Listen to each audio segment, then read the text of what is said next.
Okay, a lot of alerts today. Already on the 19th EAS alert of the day. The National Weather Service in Little Rock has issued a severe thunderstorm warning for southwestern Woodruff County in eastern Arkansas, northern Prairie County in central Arkansas, northern Lone Oak County in central Arkansas, southeastern White County in central Arkansas until 4:30 p.m. At 3:41 p.m., a severe thunderstorm was located 7 miles northwest of Death's Arcade, moving east at 70 miles per hour. Hazard, 60 miles per hour wind gusts and half-dollar-size hail. Source, radar indicated. Here's the radar. Hail damage to vehicles is expected. Expect wind damage to roofs, siding, and trees.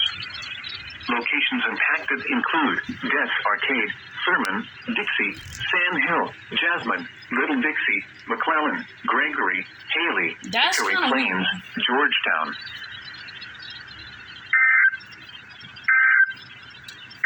Okay, if they would stop cutting off in the middle of the alert, that would be great. In effect until 4 p.m.